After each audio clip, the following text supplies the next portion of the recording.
इस्लामाबाद के थाना संजानी में दहशतगर्दी की दफात के तहत दर्ज मुकदमे में इंसदाद दहशतगर्दी अदालत ने इमरान खान की आज हाजिरी से इस्तिस्ना की दरख्वास्त पर फैसला महफूज कर लिया। अदालत ने रिमार्क्स दिए कि इमरान खान को अगर अदालत आना है तो वो तारीख हमें बता दें। इंसदाद दहशतगर्दी अदालत में इमरान खान के वकील सरदार मसरूफ खान पेश हुए। लीगल टीम ने इमरान खान की जानिब से आज हाजिरी से इस्तिस्ना की दरख्वास्त दायर की।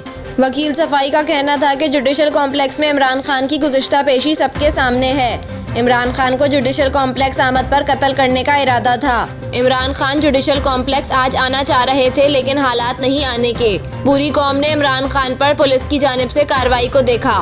जज का कहना था कि पूरी कौम ने देखा लेकिन हमने नहीं देखा क्योंकि हमारा केबल नहीं चल रहा था। वकील सफाई का कहना था कि इमरान खान ने आज लाहौर हाई कोर्ट में पेश होना है। इमरान खान जैसे ही निकलते हैं इनके साथ कारकुनान हज़ारों की तादाद में निकल आते हैं। इमरान खान तो आना चाहते हैं लेकिन हर बार लोग निकल आते हैं और इन पर मुकदमात दर्ज हो जाते हैं। प्रोसिक्यूटर ने इमरान खान की आज हाजिरी से इस्तिस्ना की दरख्वास्त मुस्तरद करने की इस्तदा की और कहा कि इमरान खान का रवैया देख लें। जब जमानत में तोसी चाहिए तो अदालत में पेश होना पड़ता है। जज ने कहा कि लाहौर हाईकोर्ट इस्लामाबाद से 400 किलोमीटर दूर है, कैसे पेश होंगे? अगर इमरान खान 3:30 बजे तक लाहौर हाईकोर्ट पेश हो गए तो ठीक, वरना फैसला कर दिया जाएगा।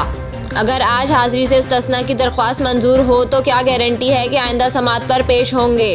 अदालत ने इमरान खान को अब तक तलब नहीं किया। जमानत की दरख्वास्तें आप खुद दे रहे हैं। वकील ने कहा कि इमरान खान कानून के तहत चलते हैं, जिंदा रहे तो ज़रूर अदालतों में पेश होंगे।